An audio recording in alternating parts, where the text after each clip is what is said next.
Great SSD. I like it. I was able to upgrade from HDD to a SSD. My HDD was very slow. I had a particular laptop that I wanted upgrade to SSD drive, so I bought this and it worked. Note that if you saw my profile, then I bought other SSDs.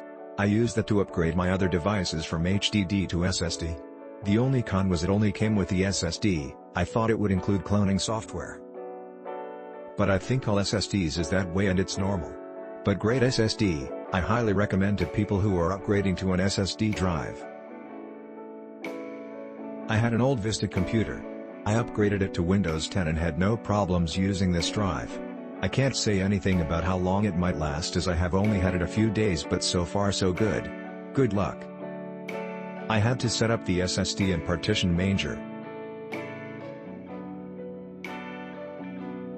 Product: Kingston A400 120GB. Summary: this drive is a great deal for improved performance if you don't need a whole lot of space.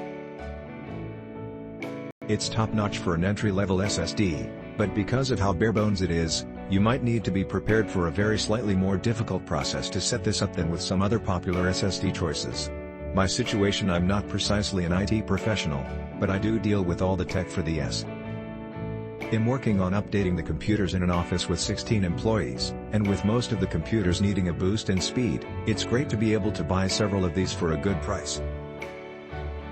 The vast majority of our work documents are stored in shared locations, so none of our computers need a whole lot of space. Our staff are generally only using 50 to 70 gigabytes on their drives for the OS and a pretty standard array of programs, so 120 gigabytes is the perfect size for us. Because most of our compute. See images for crystal disk comparison before and after on one of the machines.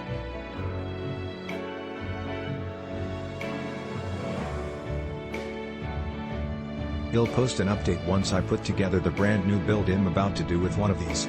Issues in the process: I did run into a couple of issues that threw me off while installing these. The first was that the drive would not show up after hooking it up in the case and rebooting. It didn't show in this PC or in computer management. The solution was to run Windows Memory Diagnostic, which is easily found through the Start menu, and took maybe 5 to 10 minutes to run on the two computers that had this issue. After that, I was able to see the disk in computer management, and I GPT partitioned each of the drives from there. See piece together image for visuals on the process for getting this settled. The other slight hiccup I had was the computer refusing to boot from the drive once I removed the old HDD. This was easily resolved by changing the boot mode in the BIOS from Legacy to UEFI, which was necessary because the Velcro is doing just fine for 3 of the drives, and the fourth computer, conveniently, had a hot swap bay with a 3.5 slot on one side, where the old HDD was, and a 2.5 spot on the other side that worked perfectly with some spare screws from the last case I bought. If you have an older laptop that you need to milk more speed out of, try this hard drive. I was contemplating more memory, but in the end, that really wasn't going to help the painfully slow booting speeds and ridiculous lagging in applications opening. I also ordered a SATA to USB cable from Amazon to connect to my laptop.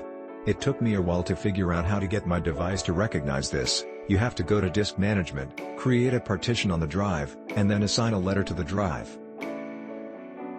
I labeled it G, but label it what you want.